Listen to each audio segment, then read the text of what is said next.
चलिए अब आपको सीधे लिए चलते हैं जहां दिल्ली में बीजेपी के राष्ट्रीय अधिवेशन 17-18 फरवरी पर प्रेस वार्ता कर रहे वीडी शर्मा।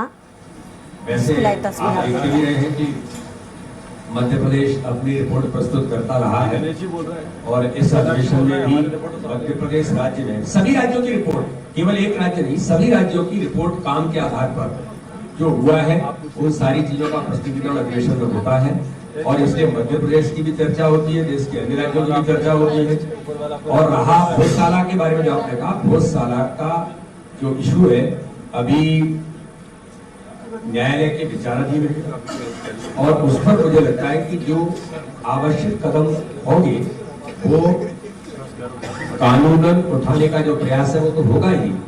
लेकिन एक बात मैं जरूर कह सकता हूं कि देश के अंदर माननीय प्रधानमंत्री मोदी जी के नेतृत्व में ऐसे सारे जो प्रतीक थे, चाहे वो गुलामी के प्रतीक हो, चाहे देश को चोट करने वाले प्रतीक रहे हो, ऐसे सभी प्रतीकों को समाप्त करने का काम भारत के अंदर माननीय प्रधानमंत्री जी के नेतृत्व में हो रहा है। योगेंद्र चंद्र जी। सर, कांग्रेस पार्टी के 4 अकाउंट ब्लॉक कर दिए गए हैं आईटी के द्वारा। कांग्रेस पार्टी ने कहा है कि ये डेमोक्रेसी को ब्लॉक करके फ्रीज करने का काम भारतीय जनता पार्टी कर रही है, अकाउंट फ्रीज करने का नहीं चुनाव कर रही है। किसको ब्लॉक करने का? डेमोक्रेसी को। जी, कांग्रेस अगर ये कहे कि डेमोक्रेसी को ब्लॉक करना है तो ये तो कांग्रेस, ये देश का इतिहास कहता है कि डेमोक्रेसी को ब्लॉक ही नहीं, डेमोक्रेसी को क्रश किसी ने किया, लोकतंत्र की गले घोटने का काम किसी ने किया है तो भारत के अंदर कांग्रेस ने किया है। और वो जानते भी है कि कांग्रेस में ऐसे कौन लोग रहे जिन्होंने डिक्टेट के आधार पर डेमोक्रेसी को क्रश किया। तो इसलिए आर्थिक दृष्टि से शुचिता लाने के लिए आप सामने आइए ना, सही क्या है और गलत क्या है।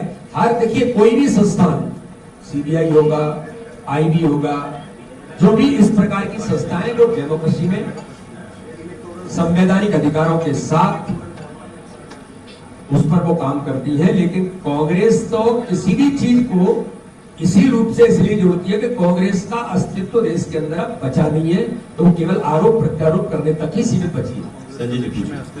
छोटा केवल आरोप करने तक बची है।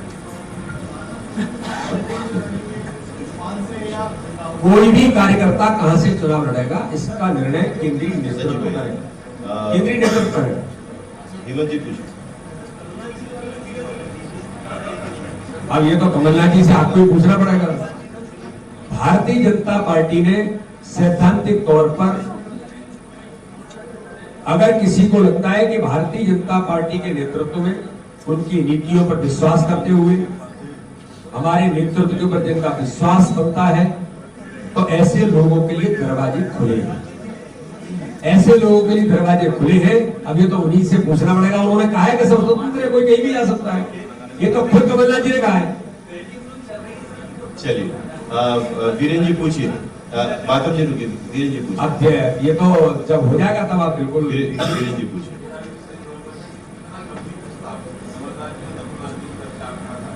देखिए मेरा ऐसा मानना है कि इस दिशा में फिर मैं यही कहता हूं कि लोगों को अगर लगता है कि हम देश के लिए, समाज के लिए कुछ करना और पॉलिटिकली क्षेत्र में जाकर के करना, और वो हम करने के लिए भारतीय जनता पार्टी में प्रधानमंत्री मोदी जी के नेतृत्व में कर सकते हैं, तो आज मैं आपको वातावरण बता रहा हूं।